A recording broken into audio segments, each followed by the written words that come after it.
For months, my husband moved my keys and called me confused to hide his affair. But when he emptied our daughter's college fund for a Florida mansion with a girl half his age, I stopped being a forgetful wife and started being the forensic auditor he forgot I once was. He thinks he's flying to a new life, but I've already grounded his bank accounts. Before I begin the story, I'd love to know where you are listening from today. Please leave a comment and a like if you've ever felt underestimated by those you love. Your support means the world to me.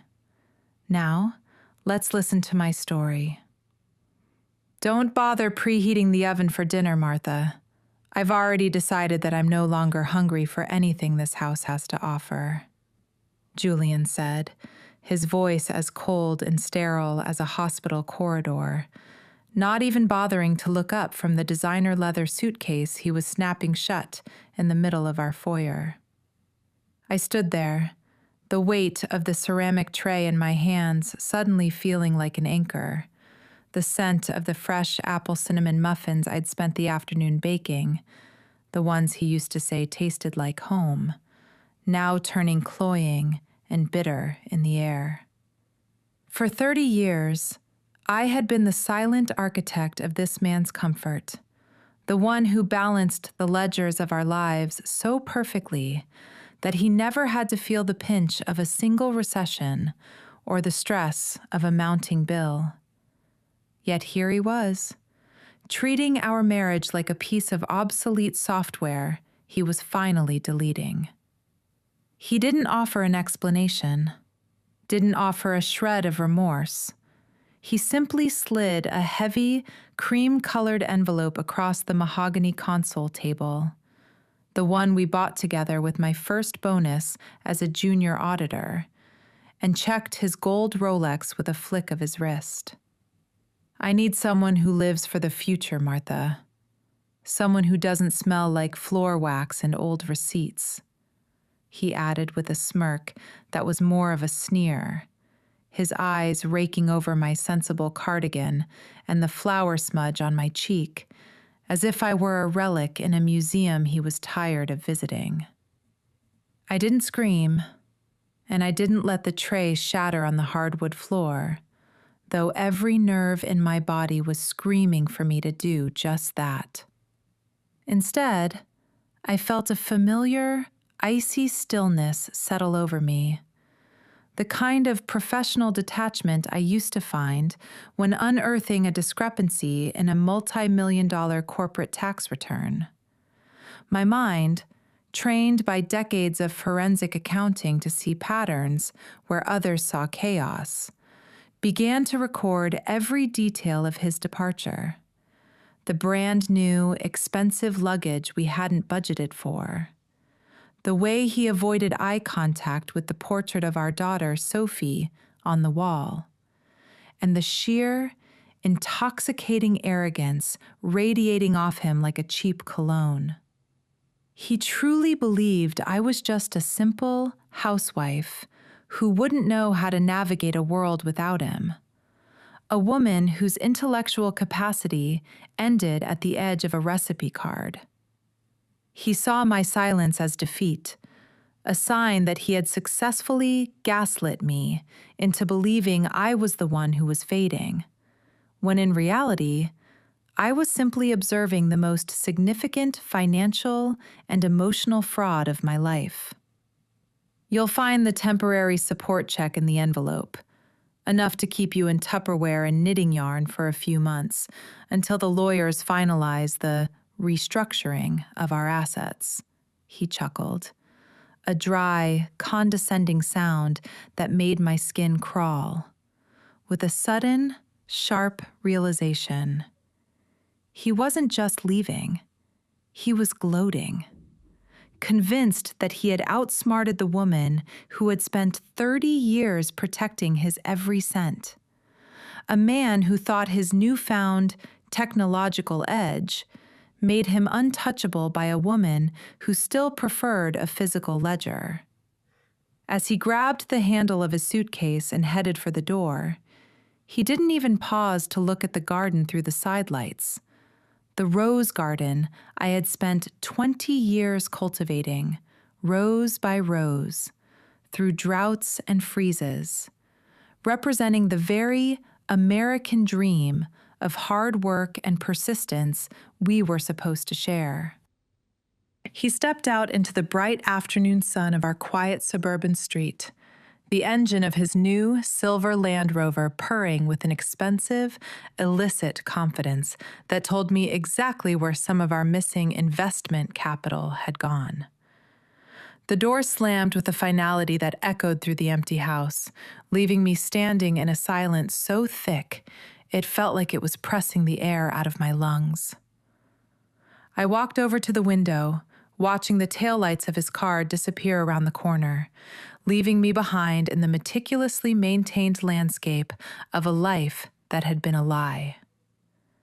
I didn't cry, because I knew that in the world of auditing, tears didn't recover stolen assets, only evidence did.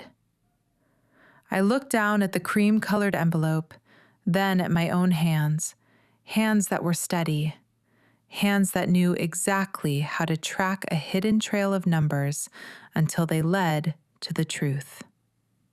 Julian thought he was walking toward a bright, unencumbered future with his future-living companion, but he had forgotten one fundamental rule of the game we had played for 30 years.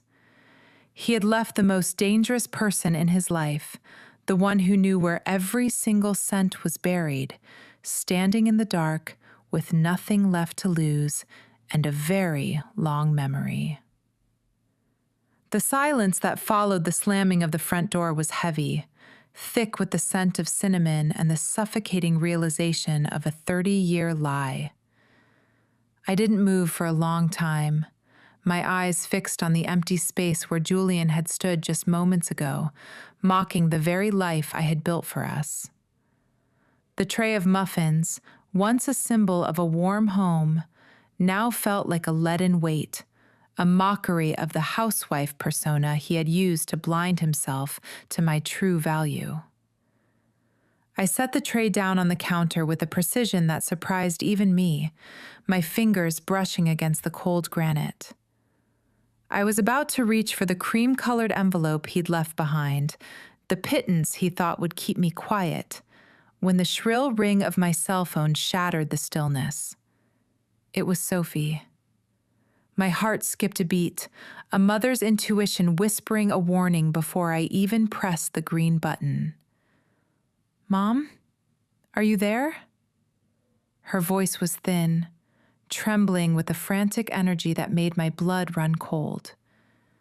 Sophie was usually the pillar of pragmatism, the daughter who had inherited my love for order and logic. But today, she sounded like a child lost in a storm. "I'm at the registrar's office, Mom. They said my tuition payment for the final semester bounced. They told me the 529 account and the personal savings account you and Dad set up for my graduation fund, they're empty. The balance is zero, Mom. How is that possible?" The air seemed to leave the room in a sudden, violent rush. For a second, I couldn't breathe. This wasn't just about a marriage ending. This was a scorched earth policy. Julian hadn't just walked away from me. He had reached back and snatched the ladder out from under his own daughter. I walked over to my desk in the corner of the kitchen, my movements mechanical but purposeful.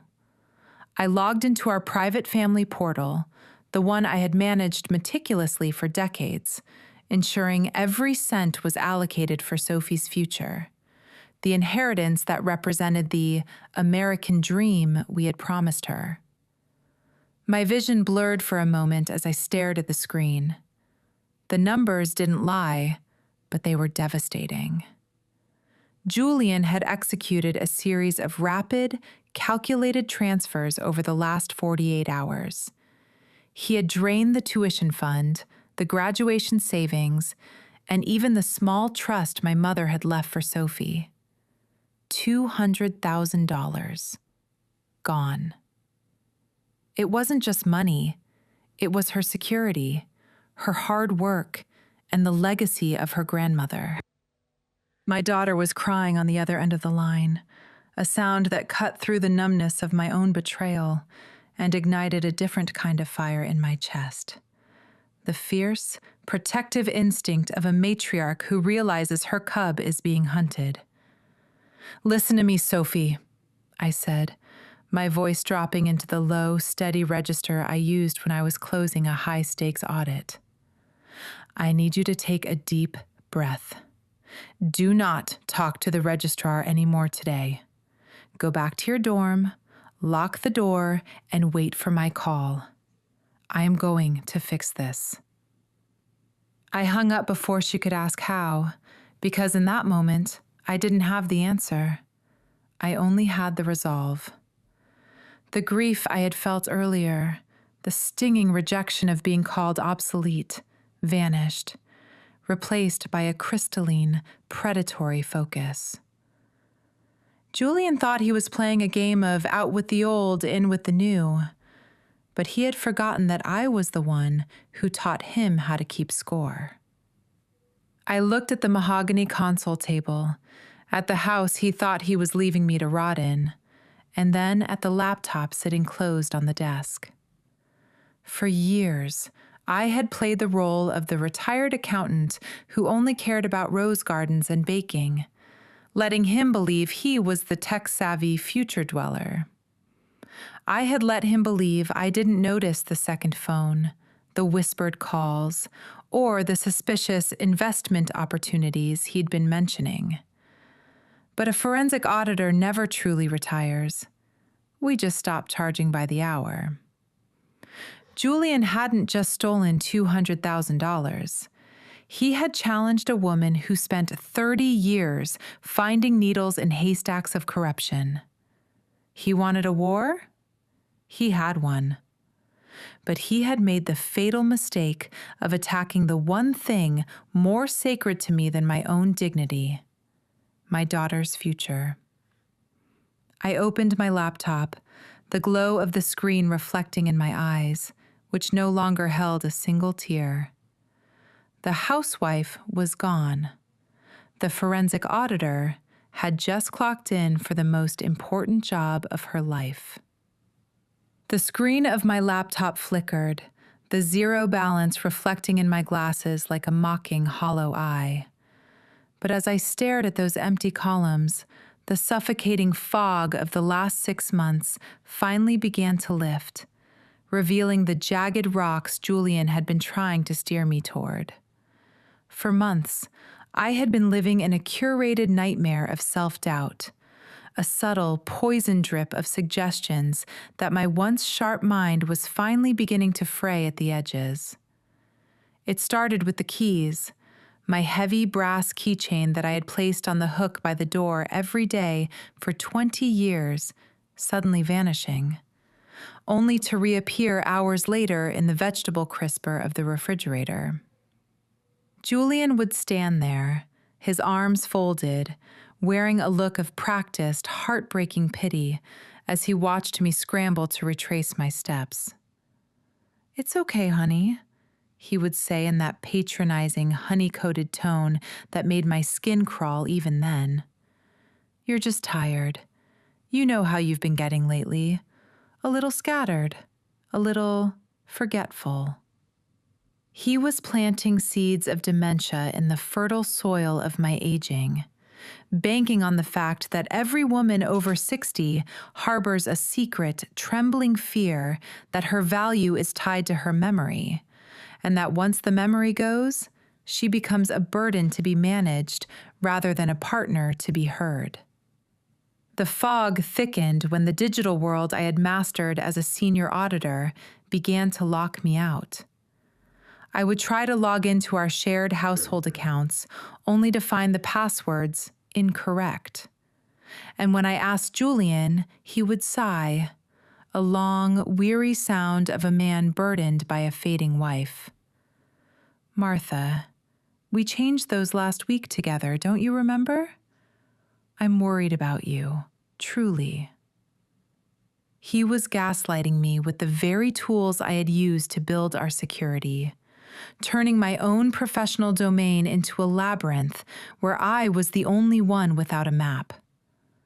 I started second-guessing my own ledgers, wondering if the numbers I saw were real or if my brain was simply misfiring, creating discrepancies where none existed. There is a specific kind of cruelty in making a woman who has spent her life being the responsible one, the one who catches the mistakes, believe that she is now the biggest mistake of all. He wanted me small, confused, and utterly dependent so that when the day came for him to walk out with our life savings, I would be too broken to even ask where the money went. But Julian made one critical error in his calculation. He underestimated the muscle memory of a forensic mind. 3 weeks ago, while he was in the shower, I went into the garage to find a wrench to fix a leaky faucet, a task he had been forgetting to do for a month. I opened his heavy red steel toolbox, and tucked beneath a tray of socket wrenches was something that didn't belong in a world of grease and metal. It was a second phone, a sleek burner-style device that vibrated with a soft, persistent hum against the cold steel. My heart hammered against my ribs, not with the flutter of a confused old woman, but with the steady, rhythmic pulse of a hunter who has finally found a trail. I didn't open it then. I knew better than to leave digital footprints before I had a plan. But that single vibration shattered the fog instantly. The forgetfulness wasn't mine. It was his strategy. The misplaced keys, the forgotten password changes, the pitying looks, they weren't signs of my decline, but the blueprints of his betrayal.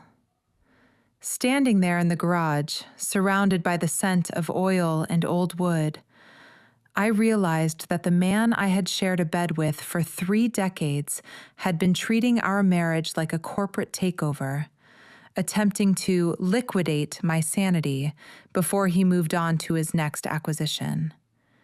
He thought he was playing a high-stakes game of chess against a pawn, never realizing he was actually sitting across from a grandmaster who had simply been waiting for him to make a move. I put the phone back exactly as I found it, wiped my hands on a rag, and walked back into the house, still wearing the confused expression he expected to see. I let him keep believing the fog was winning, let him continue his patronizing caretaking, while underneath the surface, my auditor's brain was already beginning to reconstruct every lie he had ever told me. He wanted me to believe I was losing my mind, but in reality, I was just finding my teeth.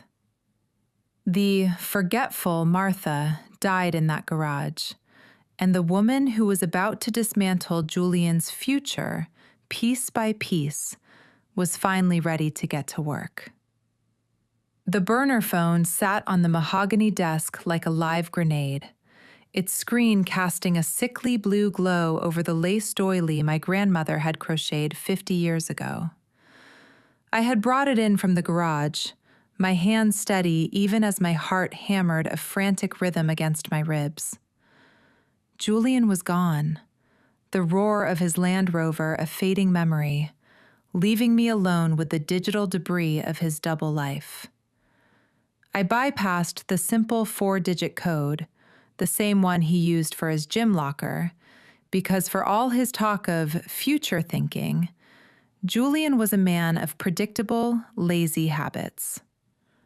The gallery opened, and for a moment, the room seemed to tilt on its axis. I expected a stranger, perhaps a 20-something legal assistant or a bored socialite. Instead, I stared into the wide porcelain doll eyes of Elena. My breath hitched. Elena wasn't just a mistress. She was Sarah's daughter. Sarah, my best friend for 40 years, the woman who had sat at my tea table every Tuesday, sharing recipes and venting about our husbands while our children played in the sprinkler. The betrayal didn't just sting. It felt like a physical amputation. I remembered Elena as a shy 10-year-old in pigtails, the girl I had baked birthday cakes for when Sarah was going through her first divorce. I had held her hand when she scraped her knee, and I had written her a glowing recommendation for her first job in digital marketing, the very skills she was now using to dismantle my life. The photos on the phone were a grotesque parody of my own memories. There was Julian and Elena at a vineyard we used to frequent, her head resting on his shoulder with a proprietary smugness that turned my stomach. But as I scrolled deeper, the wife in me retreated, and the forensic auditor began to take notes. I saw screenshots of bank transfers, offshore account numbers, and encrypted messages that spoke of the Florida project and liquidating the old assets. The most chilling discovery, however, wasn't the infidelity. It was the theft of my identity. Elena hadn't just seduced my husband, she had mined my life for data.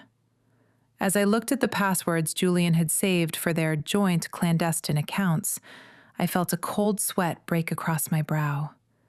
The codes weren't random strings of characters. They were dates. 0622, our wedding anniversary. September 14th, Sophie's birthday. They were using the most sacred milestones of my life as the keys to the vault they were robbing. Every time they logged in to move Sophie's tuition money or drain our retirement fund, they were typing in the day I brought my daughter into this world. It was a level of sociopathic disrespect that bypassed anger and moved straight into a quiet, murderous clarity. They thought they were being clever, hiding their tracks behind the very family values they were incinerating. I sat back in my chair, the silence of the house suddenly feeling less like a void and more like a sanctuary. The fog of Julian's gaslighting was entirely gone now, burned away by the white-hot realization that I had been hunted in my own home by the people I trusted most. I looked at the tea set on the sideboard, the delicate bone china I had polished just last week for Sarah's visit. How many times had she sat there, listening to me worry about Julian's forgetfulness, while her own daughter was coaching him on how to hide the money? The thought should have broken me, but instead, it forged something new. I realized that Elena's digital marketing expertise was no match for 30 years of professional auditing. She knew how to make things look pretty on a screen, but I knew how to follow the smell of cooked books through 1,000 layers of obfuscation. I carefully placed the burner phone next to my old ledger, the physical and the digital worlds finally aligning. My reflection in the dark window wasn't that of a discarded housewife or a victim of a midlife crisis. The softness in my eyes had been replaced by the sharp, analytical gaze of a woman who had spent a career staring down corporate fraudsters and making them blink. Julian wanted a future built on my past, and Elena wanted a life built on my daughter's heritage. They had both made the fatal error of assuming that because I was quiet, I was defenseless. They had mistaken my grace for weakness. I reached out and touched the screen of the phone one last time, a ghost of a smile touching my lips. Not a smile of happiness, but the grim satisfaction of a hunter who finally has the prey in her sights. "You wanted a professional, Julian," I whispered to the empty room. "Well, now you've got one." The burner phone's light eventually died, leaving me in a darkness that felt less like a void and more like a cocoon. I didn't reach for the light switch. I didn't need to see my surroundings to know exactly where I was going. I stood up, my knees popping with a rhythmic reminder of my 60 years, but my stride was as purposeful as it had been 30 years ago when I walked into my first deposition. I didn't head for the kitchen to cry into a dish towel. I went to the basement, to the heavy oak trunk tucked behind the dusty boxes of Christmas decorations and Sophie's old gymnastics trophies. Julian had often joked that this trunk was my shrine to the dinosaur age, a collection of paper ledgers and obsolete tech that he urged me to toss every spring cleaning. He saw clutter. I saw an armory. I knelt on the cold concrete floor, the scent of cedar and old paper rising to meet me like a long-lost friend, and pulled out my old work laptop, a rugged, nondescript machine that looked like a brick compared to Julian's sleek iPad, but it possessed more raw processing power than his ego could ever fathom. I booted it up, the familiar hum of the cooling fan sounding like a battle cry in the quiet basement. For years, Julian had mocked my analog soul, convinced that because I preferred a physical checkbook, I was baffled by the complexities of modern digital finance. He truly believed that a few encrypted apps and offshore routing numbers were enough to hide a trail from a woman who had spent decades unmasking corporate shell companies for the IRS.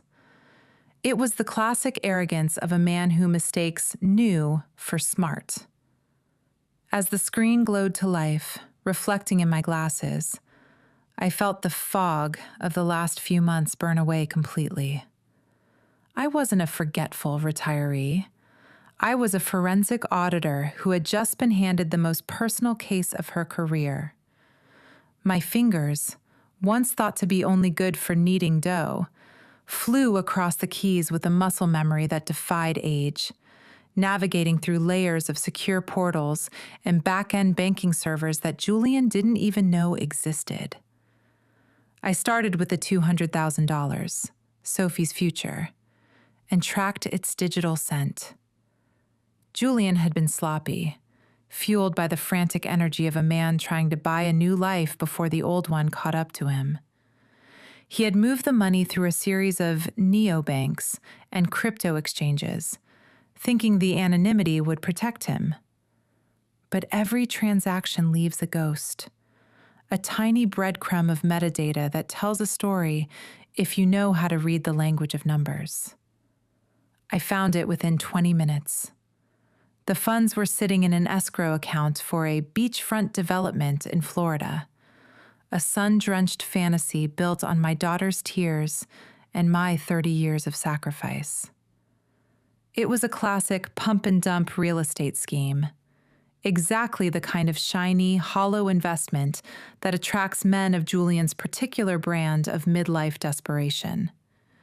He thought he was a pioneer of the future, but he was just another mark being led by the nose by a younger woman who knew his vanities better than he knew his own bank balance. As I pulled up the public records for the Florida property, a cold, sharp smile touched my lips. The kind of smile that used to make CFOs break into a sweat during an exit interview. Julian had put the house in a joint LLC, but he had used Elena's marketing firm as the primary beneficiary to avoid tax complications. He thought he was being clever, keeping the asset away from our divorce proceedings, but in doing so, he had walked right into a federal trap. Elena's firm wasn't just a marketing agency. The transaction pattern suggested it was a conduit for moving illicit funds, a textbook money laundering operation. My mind saw the architecture of their downfall as clearly as a blueprint. They hadn't just stolen from me. They had committed multiple counts of wire fraud and identity theft using Sophie's name. I spent the next 4 hours compiling the file, a meticulous digital dossier of every transfer, every login, and every forged signature. By 3 a.m., I sat back, the blue light of the laptop illuminating a face that no longer looked tired. I looked at the American dream Julian had tried to steal, the idea that hard work and responsibility led to security, and realized that he was the one who was truly obsolete. He believed that because he could tap a screen, he held the power, never understanding that the power always belongs to the person who understands the underlying logic. I wasn't just a mother or a discarded wife anymore. I was a number assassin, and I had just finished sharpening my blade. Julian wanted a future without me, and I was more than happy to give it to him. A future defined by the very legal and financial restructuring he had so arrogantly threatened me with. I closed the laptop with a satisfying click, the sound echoing through the basement like a gavel. The matriarch had reclaimed her throne, and the audit was just beginning.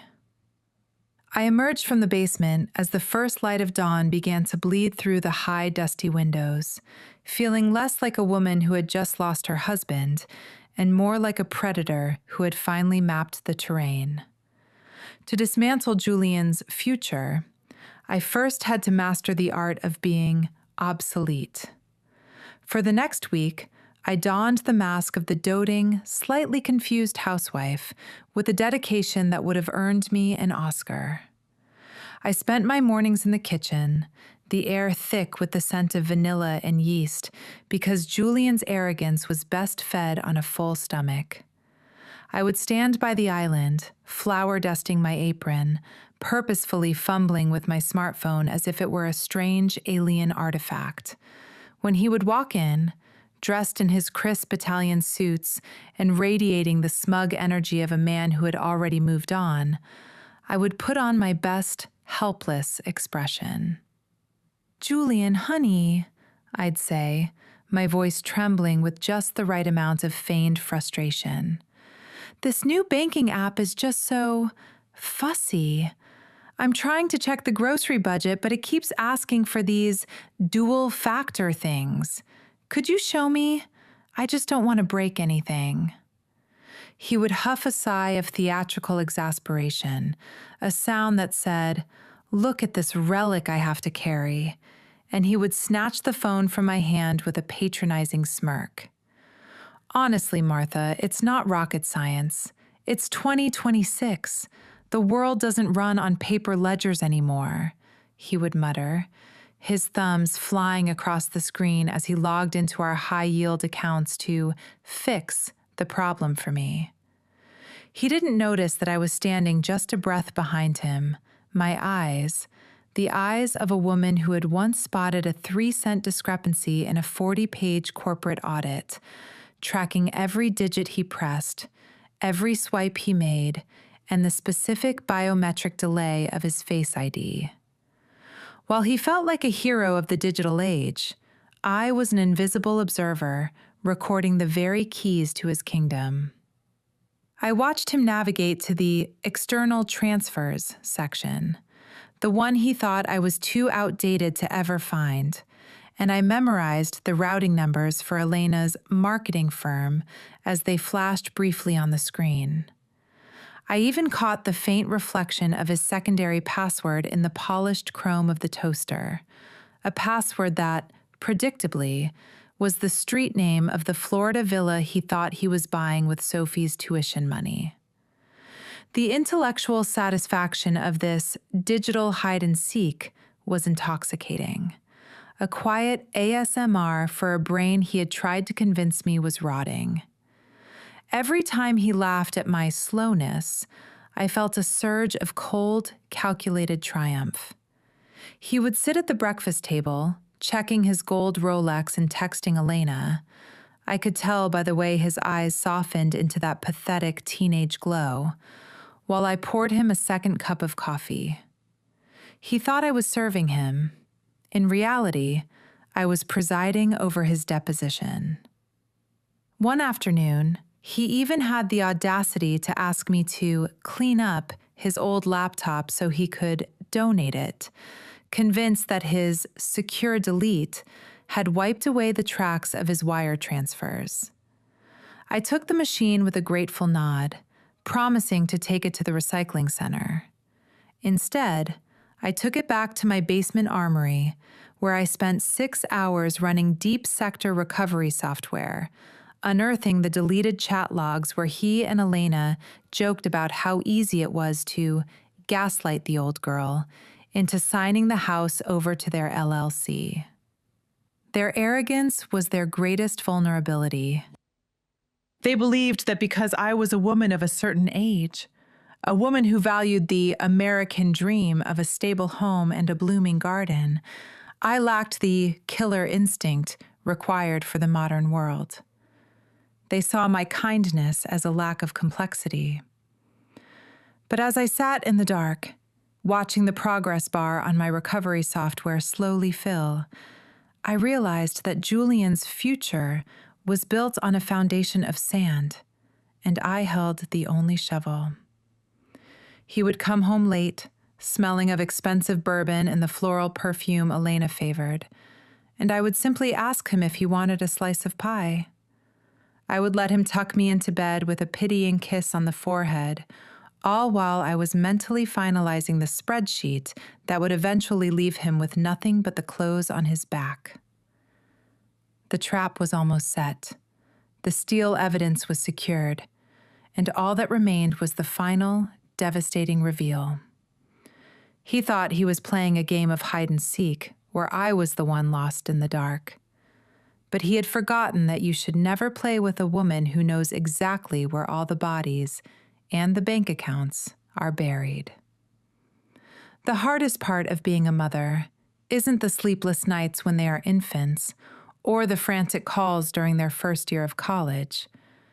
It's the moment you realize you have to be the one to shatter your child's world in order to save their future.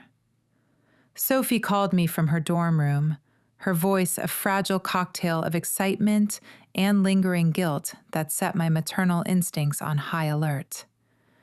Julian had been whispering in her ear, painting a sun-drenched fantasy of a fresh start in Florida, promising her a high-rise condo and insisting that the mishap with her tuition was just a temporary banking glitch he was already fixing.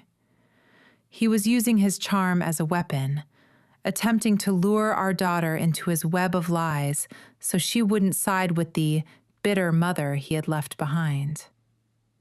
I knew that for women of my generation, family is the ultimate pride, but it can also be the source of our most silent, devastating disappointments. I had spent 30 years navigating the subtle rifts, the favoritism, and the long simmering tensions of family life, but I never imagined I would have to protect my daughter from her own father's predatory greed. I didn't argue with her over the phone, and I didn't beg her to stay. Instead, I drove 3 hours to her campus, the file I had meticulously compiled in my basement sitting on the passenger seat like a loaded gun. We met in a quiet, sun-drenched corner of the university library, a place dedicated to truth, which felt appropriately ironic given the lies I was about to dismantle. I didn't bring home-baked muffins or a comforting hug this time. I brought a manila folder filled with the cold, hard receipts of a man who had traded his daughter's security for a midlife fantasy.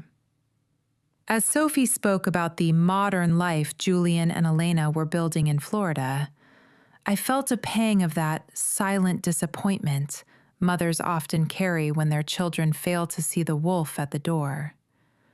But then I remembered the values I had raised her with, the belief in personal responsibility, the pull yourself up by your bootstraps grit that defined my generation. I knew that if she was going to be the person I raised her to be, she needed to see the ledger for herself. "Sophie, I need you to look at these," I said, my voice dropping into the low, steady register of a forensic auditor presenting findings to a board of directors. I slid the bank statements across the table, watching as her eyes scanned the highlighted rows of numbers. I showed her the signatures, clumsy, digitized forgeries of her name on loan applications for the Florida LLC Julian and Elena had formed. He hadn't just drained her $529 tuition plan. He had stolen her identity to secure a high-interest bridge loan for a beachfront villa he couldn't afford. He had used her pristine credit score, a legacy I had spent years helping her build, as collateral for his illicit investments. To Julian, our daughter wasn't a person to be protected. She was just another asset to be leveraged. The American dream we had promised her, the idea that hard work leads to success, was being burned down by the very man who was supposed to be its guardian. The silence that followed was deafening. I watched as the image of the heroic, misunderstood father Sophie had been clinging to crumbled into dust, replaced by the terrifying reality of a man who would sacrifice his child for a younger woman's approval. She looked at the forged signatures, her fingers trembling as she touched the ink, and I saw the awakening happen in real time. The betrayal wasn't just about the money. It was the realization that her father viewed her inheritance, the fruit of a lifetime of labor, as his personal piggy bank. For a moment, she looked small, the weight of the family's long-term rifts finally crashing down on her shoulders. But then, the tears stopped, and her jaw set in a way that was strikingly familiar, a mirror of my own resolve when I first found that burner phone. "He's using me, isn't he, Mom?" she whispered, the hurt in her voice finally giving way to a cold, sharp clarity. I didn't sugarcoat the answer. I told her that Julian and Elena were involved in a pump-and-dump real estate scheme, and that they needed her name on the documents to distance themselves from the inevitable fallout. I explained that if she went to Florida, she wouldn't be moving into a condo. She would be moving into a legal minefield. This was the humanize moment of our journey, the point where I had to show her that the man we loved was gone, replaced by a stranger who valued the future only if it was bought with someone else's sweat and tears. Sophie didn't cry after that. She simply closed the folder and looked at me with an intensity that told me the Julian she knew was dead to her. We left the library together, two women unified by a shared betrayal and a singular purpose. Julian thought he could isolate me by charming our daughter, but he had only succeeded in creating his two most formidable enemies. My daughter was back on the side of the matriarch, and the number assassin now had an apprentice. The humid air of Florida clung to the windows of the high-rise notary office like a damp cloth, but inside, Julian was basking in the artificial chill of his own perceived success. He sat across from a sleek, glass-topped table, a gold-plated fountain pen balanced between his fingers as he looked at Elena, who was radiant in a white linen dress that cost more than a month of our old grocery budget. They were moments away from signing the closing documents for a $3 million beachfront villa, a property bought with the ghost of my retirement and the theft of Sophie's future.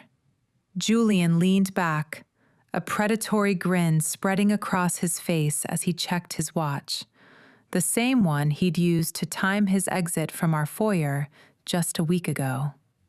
"I wonder if Martha has finally stopped crying over those burnt muffins," he chuckled, his voice dripping with the kind of casual cruelty that only a man who thinks he's untouchable can manage. Elena laughed, a sharp, metallic sound that echoed through the sterile office, and reached over to squeeze his hand. "She's probably still trying to figure out how to reset her email password, darling," she whispered, her eyes flashing with the triumph of a woman who thought she'd successfully rebranded another person's life. They were intoxicated by their own reflection, convinced that because I was a 60-year-old woman in a suburban garden, I was a spent force, a relic of an outdated era that had no place in their sun-drenched, high-tech paradise. Julian felt like a king who had finally shed his obsolete crown to claim a new empire, unaware that every digital footprint he had left in this room was being tracked by the very woman he was mocking. He pulled out his phone, the one he thought was secure, and sent one final gloating text to me, demanding that I sign over the remaining equity in our family home by the end of the business day. "Don't be difficult, Martha," the message read. "It's time to accept that you're part of the past and let the future happen." He believed he had all the leverage, that my silence over the last few days was the result of a broken spirit rather than a sharpened blade.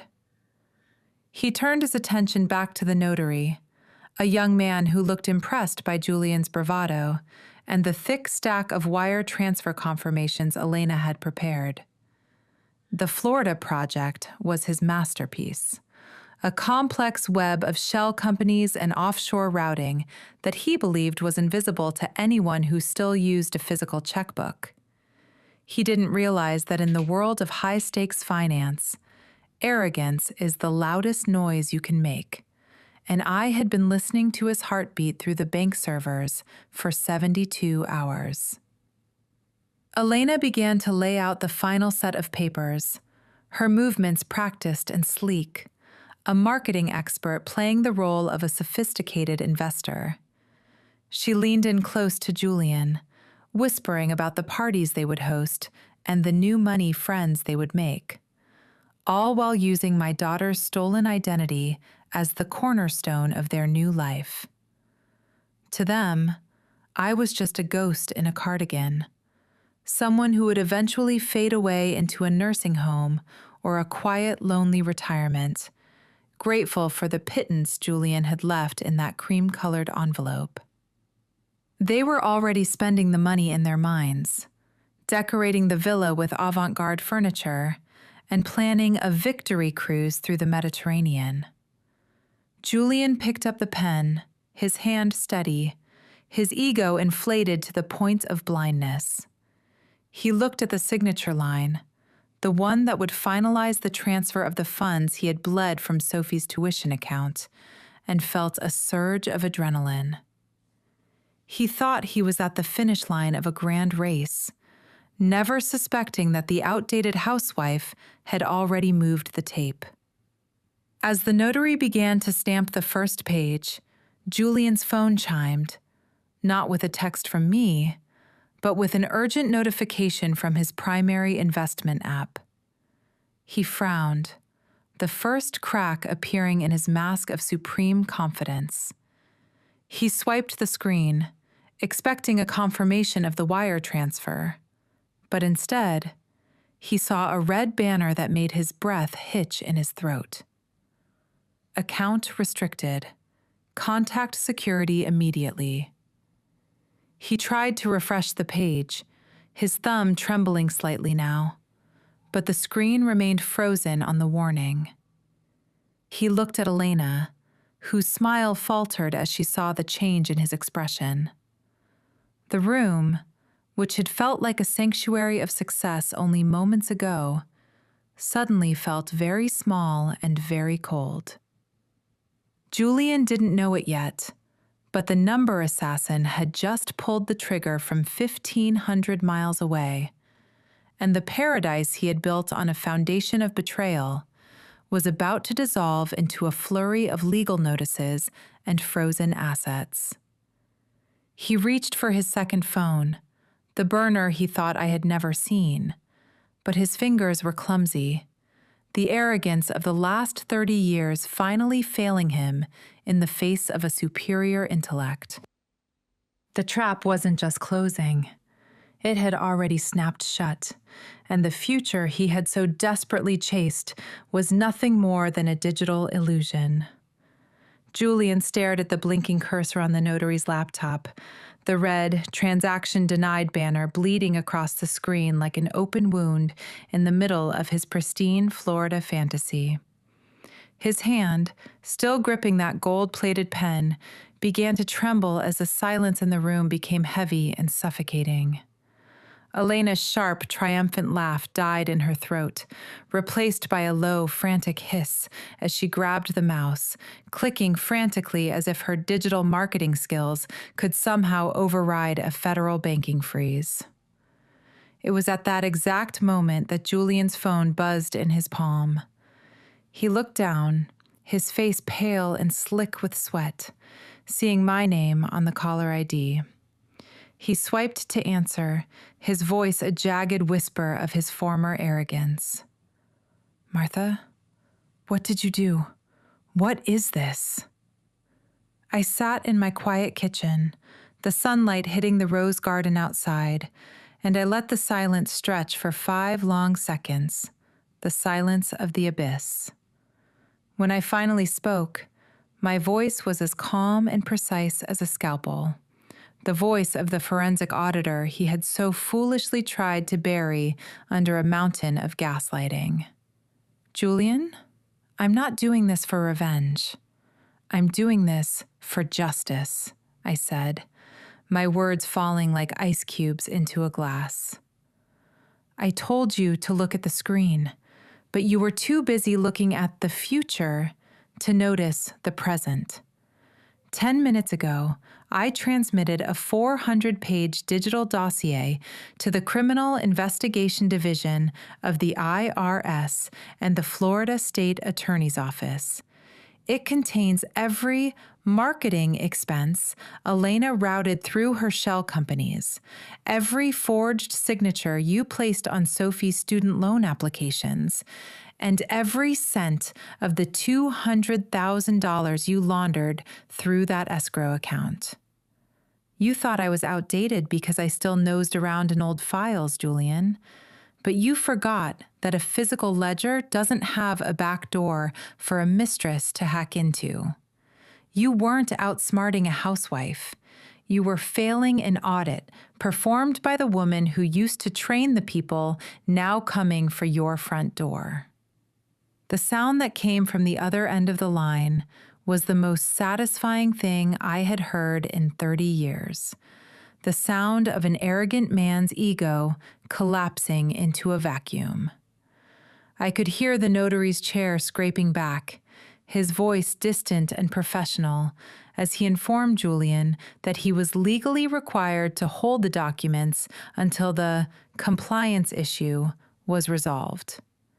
Then came the panic.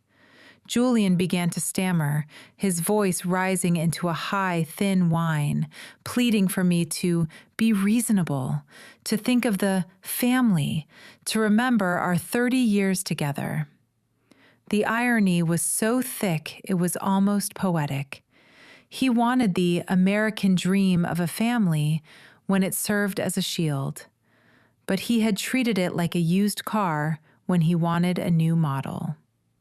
I leaned back, sipping my tea, watching a blue jay land on a rose bush I had planted when Sophie was 5. "Family?" I whispered into the receiver, the words sharp and final. "You stopped being family the second you used our daughter's birthday as a password to rob her of her future. You didn't just leave me, Julian. You attempted to liquidate my existence. But you made the mistake of thinking my brain was as soft as my muffins."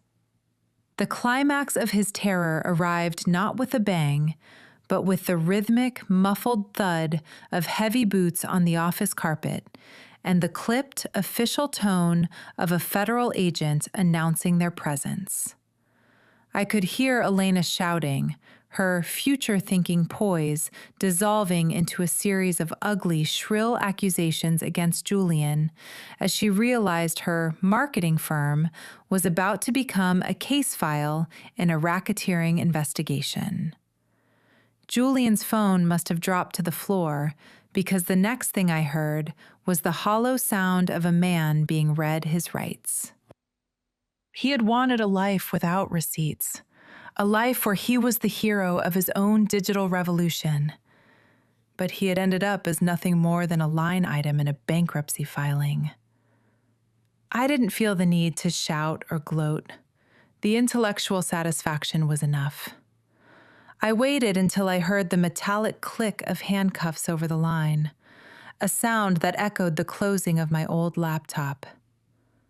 "The audit is closed, Julian," I said to the empty air, my voice cold and final. "And you are significantly out of balance."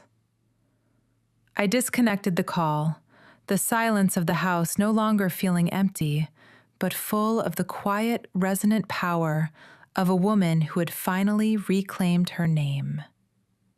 The echo of the handcuffs clicking shut over the phone was the last sound I needed to hear from that life. I set the receiver down on the mahogany table with a soft, final click that felt like the closing of a heavy ledger at the end of a grueling fiscal year. For a few minutes, I simply sat in the silence of my kitchen, watching the steam rise from my forgotten tea, feeling the tectonic plates of my world finally stop shifting. The future Julian had so arrogantly tried to manifest had dissolved into a series of cold, hard legal realities, leaving him standing in a Florida office with nothing but a pair of steel bracelets and a shattered ego. It was the ultimate aftermath, a restructuring of our lives that he had never anticipated when he slid that cream-colored envelope across the table. The arrogance that had fueled his betrayal was gone, replaced by the stark, sterile consequences of wire fraud and identity theft. I didn't feel a surge of petty triumph. Instead, I felt a profound sense of intellectual satisfaction, the quiet peace that comes when the numbers finally balance and the truth is the only thing left on the page.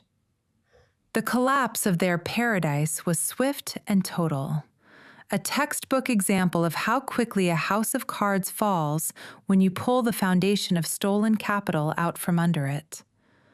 Within 48 hours, the Florida escrow account was fully frozen by the authorities, and the beachfront villa became a crime scene of financial misconduct rather than a fresh start. Elena, the woman who had laughed at my obsolete life, didn't even wait for the ink to dry on the arrest report before she began her own restructuring. As soon as she realized Julian was no longer a golden ticket but a sinking ship, she attempted to turn state's evidence, throwing him under the bus with a ruthless efficiency that would have made a shark blush. She claimed she was just a naive marketing consultant, misled by an older man's promises, a lie that crumbled the moment the investigators saw the digital fingerprints I had recovered from Julian's old laptop. She had hunted Julian for his assets, but she had been out-hunted by the woman who knew exactly where those assets were hidden. While Julian sat in a holding cell, grappling with the reality of a life stripped of its technological edge and its designer suits, I focused on the humanize aspect of the recovery, my daughter. The return of the $200,000 to Sophie's accounts wasn't just a financial transaction. It was the restoration of her faith in the American dream. I spent those first few days working closely with the bank's fraud department and the university's registrar, using my diction of expertise to ensure that the marks on her credit score were erased and her tuition was fully secured. Seeing the look of relief on her face when her student portal finally showed a zero balance was worth more than any courtroom victory. We didn't talk much about Julian anymore. His name became a ghost in our house, a warning of what happens when you trade character for future thinking. He had tried to use her as collateral, but in the end, her resilience became the very thing that buried his ambitions. As the weeks turned into months, the legal machinery continued to grind Julian's life into dust. He was forced to liquidate his remaining personal assets to pay for a defense team that could do little against the steel evidence I had provided. The silver Land Rover, the Italian suits, and the gold Rolex were all sold off, leaving him as bankrupt emotionally as he was financially. I watched the proceedings from a distance, not with hatred, but with a detached sort of pity for a man who had possessed everything: a loyal wife, a brilliant daughter, a secure legacy, and thrown it away for the hollow promise of being modern. He had believed that because I was a woman who valued the past, I was a victim of it, never realizing that my history was my greatest strength. The number assassin had completed her audit, and the final balance showed that Julian was, quite literally, worth nothing. With the villains neutralized and Sophie's future restored, the heavy air of the last year finally cleared, making room for a new chapter where the only numbers I cared about were the ones that measured our happiness. The morning air in the garden carried a crisp, rejuvenating chill, the kind that promised a vibrant spring after a long, weary winter. I knelt in the dirt, my hands, the same ones that had dismantled a multi-million-dollar fraud, now gently pressing fresh soil around the base of a new rose bush. Sophie was beside me, her sleeves rolled up, her laughter ringing out as she wrestled with a stubborn weed, a sound that was more precious to me than any high-yield dividend. We weren't just planting flowers. We were reclaiming the American dream of a stable, honest life that Julian had tried to incinerate. The garden was no longer a place where I hid from the fog of a gaslighting husband. It was the foundation of a new reality built on the self-reliance and personal responsibility my generation has always held dear. There is a specific kind of healing that happens when you stop being a victim of someone else's future and start cultivating your own. I looked at the small, elegant brass shingle hanging near the front door. Martha's Financial Advocacy, Empowering the Wise. After the dust settled and Julian's assets were liquidated to cover his legal debts, I realized that my obsolete skills were exactly what a specific group of women needed. I opened a small consulting office right here, in the heart of the home Julian thought I'd be evicted from, dedicated to helping women over 50 navigate the complexities of modern banking without being gaslit or exploited. I don't just teach them how to use the app.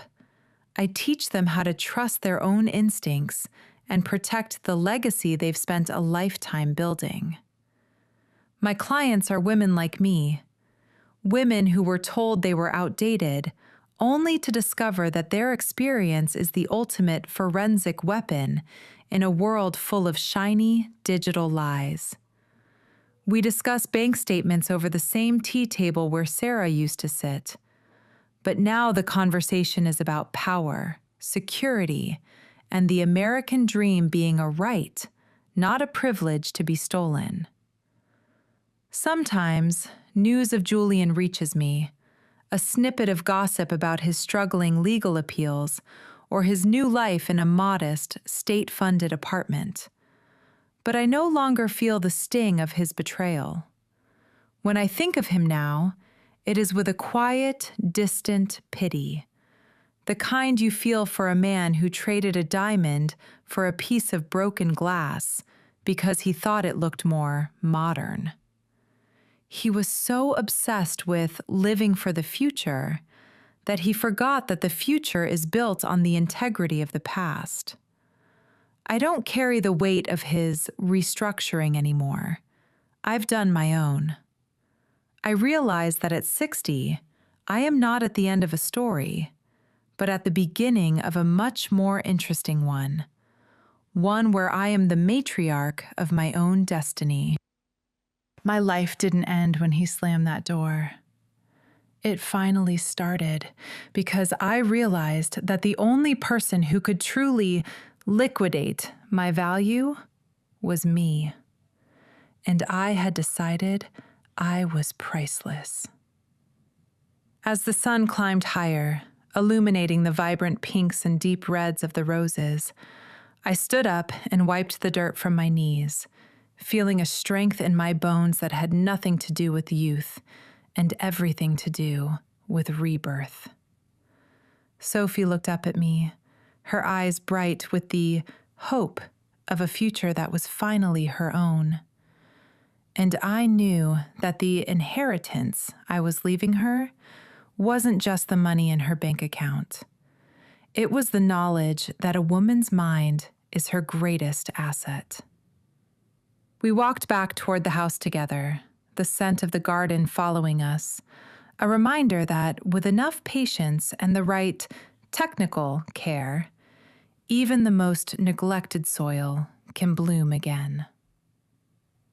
Julian wanted a world without me, and in the end, he got exactly what he asked for.